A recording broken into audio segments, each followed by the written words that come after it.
बहुत पुराने समय की बात है। एक राजा ने अपने महल के मुख्य सलाहकार से पूछा, तेनालीरामा, तुम्हें क्या लगता है, क्या मैं इस राज्य का सबसे बुद्धिमान व्यक्ति हूं? तेनाली ने जरा सोच विचार कर कहा, राजा साहब, आप कैसी बात करते हैं?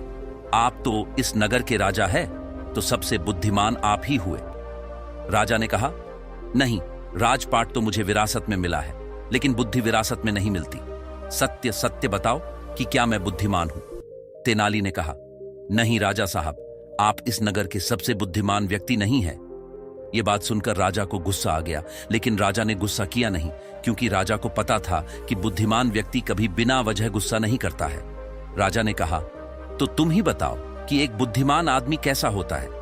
तेनाली ने कहा, राजा साहब, मेरे से भी ज्यादा बुद्धिमान लोग इस नगर में मौजूद होंगे, लेकिन हमें उनको ढूंढना होगा। राजा ने कहा, ठीक है, इसमें ढूंढने की क्या जरूरत है? तुम बस नगर में ढिंढोरा पिटवा दो कि जो भी बुद्धिमान व्यक्ति हो वो हमारे राज्य में आ जाए।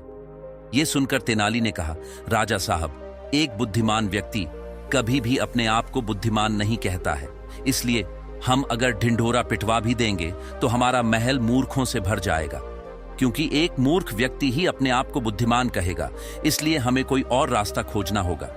इसके बाद तेनाली रात भर सोचता है कि ऐसा कौन सा तरीका हो सकता है जिससे कि बुद्धिमान आदमी हमारे राजा के पास आ जाए। दूसरे दिन तेनाली राजा के पास जाता है और कहता है कि राजा साहब, आपके लिए मेरे पास एक बहुत अच्छी तरकीब है। हम पूरे नगर में एक ढिंढोरा पिटवा देते हैं कि जो कोई व्यक्ति ऐसी बात हमें बताएगा जो हमारे राजा ने कभी ना सुनी हो, तो हम उसको 1000 सोने के सिक्के देंगे। यह सुनने के बाद राजा कुछ हैरान सा हुआ। राजा ने कहा, तेनालीरामा, तुम क्या चाहते हो कि हम कंगाल हो जाए? ऐसी तो बहुत सारी बातें होंगी जो हमने सुनी नहीं है। तेनाली ने कहा, घबराइए मत राजा साहब, इसका भी हल है हमारे पास। अगर कोई भी नई बात हमें बताएगा तो हम कह देंगे कि यह बात तो हमने पहले से ही सुन रखी है, लेकिन जो बुद्धिमान व्यक्ति होगा वो हमसे कोई नई बात नहीं करेगा, बल्कि वो आदमी कुछ ऐसा तरीका अपनाएगा कि हमारे पास कोई और रास्ता ही नहीं बचेगा और हमें उसे 1000 सिक्के देने ही होंगे। इसके बाद राजा ने पूरे राज्य में ढिंढोरा पिटवा दिया। बहुत सारे लोग आने लगे राजा को नई नई बातें बताने। हर किसी की बात को सुनकर राजा यही कहता है कि मैंने तो ये बात सुनी हुई है। अब दूसरे राज्यों से भी लोग आने लगे थे। कुछ दिन बाद एक साधु राजा के दरबार में आता है। वो राजा से पूछता है कि राजा साहब, क्या नई बात बताने पर आप 1000 सोने के सिक्के देंगे? राजा ने कहा, हाँ, मगर बात ऐसी होनी चाहिए जो हमने कभी सुनी ना हो। साधु ने कहा, ठीक है राजा साहब, ये बात मैंने अपने दादाजी से सुनी थी। मेरे दादाजी बताया करते थे कि हमारे पास बहुत धन था और आपके परदादा उस वक्त यहाँ के राजा हुआ करते थे। लेकिन एक बार ऐसा हुआ था जो शायद आपको भी पता नहीं होगा कि उस वक्त हमारे नगर में एक अकाल आया था। इस वजह से लोगों को बहुत ज्यादा नुकसान हुआ और राजपाट में धन की कमी हो गई। उस वक्त मेरे परदादा के पास बहुत धन था, इसलिए आपके परदादा ने मेरे परदादा से 2000 सोने के सिक्के उधार लिए थे। मेरे पिताजी हमेशा कहा करते थे कि यदि आपके परदादा वो उधार लिए सिक्के लौटा देते तो हम कभी गरीब नहीं होते।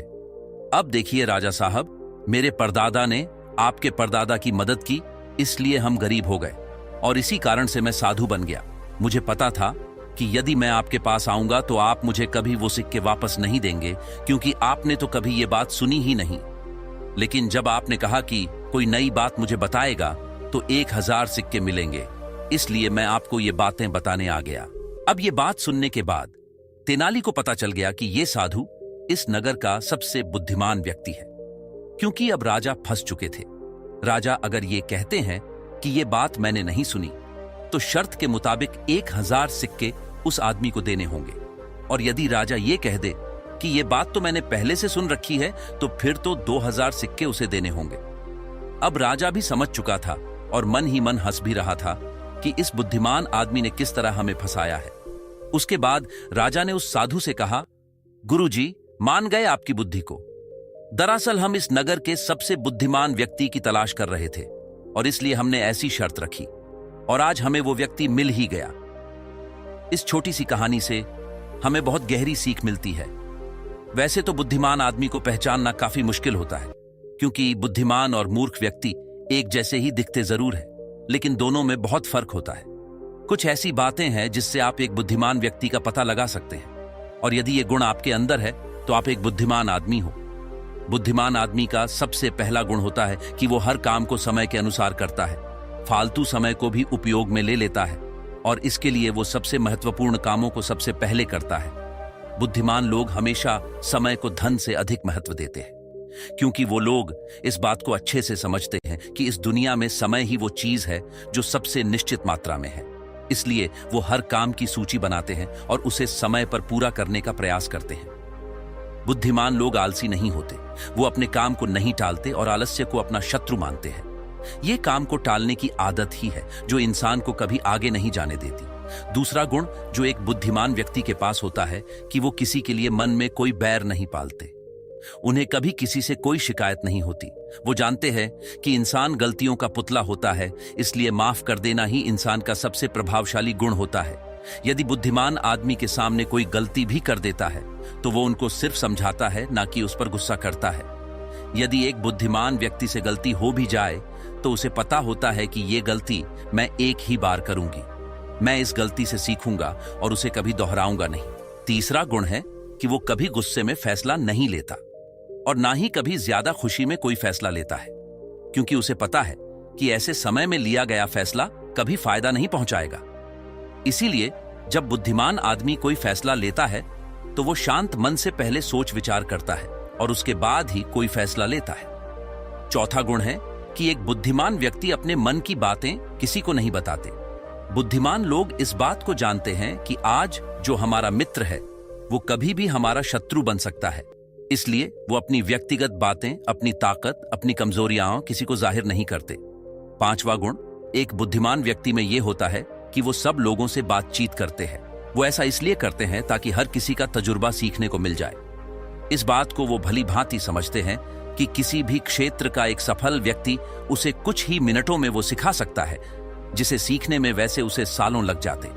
अगर एक व्यक्ति खुद से सब सीखने की कोशिश करता है तो उसके लिए एक जन्म भी कम लगने लगेगा। इसलिए हमें दूसरों के अनुभवों से सीखना चाहिए। छठा गुण जो एक बुद्धिमान आदमी की पहचान होती है वो ये कि यदि वो कोई भी कार्य शुरू करते हैं उस कार्य के पूरा होने तक किसी को भी नहीं बताते। लेकिन जो बुद्धिहीन लोग होते हैं वो काम शुरू होने से पहले ही ढिंढोरा पीटना शुरू कर देते हैं। यदि हम किसी काम का उसके सफल होने से पहले ही ढिंढोरा पीट देते हैं तो बाद में यदि वो काम असफल हो गया तो हमारी बेइज्जती होती है। लोगों की नजर में हम असफल व्यक्ति की श्रेणी में आ जाते हैं। और यदि हम अपने काम को शुरू करते वक्त किसी को उसके बारे में बताते नहीं है तो काम पूरा होने पर लोगों को खुद ही पता चल जाएगा। सातवां गुण जो एक बुद्धिमान इंसान की पहचान होती है वो है कि एक बुद्धिमान आदमी कभी भी खुद को बुद्धिमान नहीं समझता। वो हमेशा एक शिष्य बनकर रहता है, गुरु कभी नहीं बनता। क्योंकि जब व्यक्ति खुद को गुरु समझने लगता है तो उसके सीखने की क्षमता खत्म हो जाती है। वो दूसरों को सिखाता तो है लेकिन खुद कभी नहीं सीख पाता। लेकिन एक बुद्धिमान आदमी कभी भी अपने आप को सीखने से रोक नहीं सकता। आठवां गुण जो एक बुद्धिमान आदमी में होता है वो ये है कि एक बुद्धिमान व्यक्ति अपने हर काम को ध्यान बना लेता है। उन्हें पता होता है कि दुनिया में कुछ भी संग्रह कर लो, यहां पर कुछ संग्रह करने जैसा है नहीं, क्योंकि मौत के बाद हम कुछ भी अपने साथ नहीं ले जा सकते। इसलिए वो ध्यान और आध्यात्मिकता को ज्यादा महत्व देते हैं। वो ऐसा तरीका ढूंढते हैं जिससे उनका हर काम ध्यान बन जाए। नौवां गुण जो एक बुद्धिमान व्यक्ति के पास होता है वो ये है कि वो बहुत जल्दी उत्तेजित नहीं होता। चाहे कितना भी बुरा या अच्छा समय हो वो स्थिर रहते हैं, शांत रहते हैं, और यही उनकी बुद्धिमानी की सबसे महत्वपूर्ण पहचान होती है।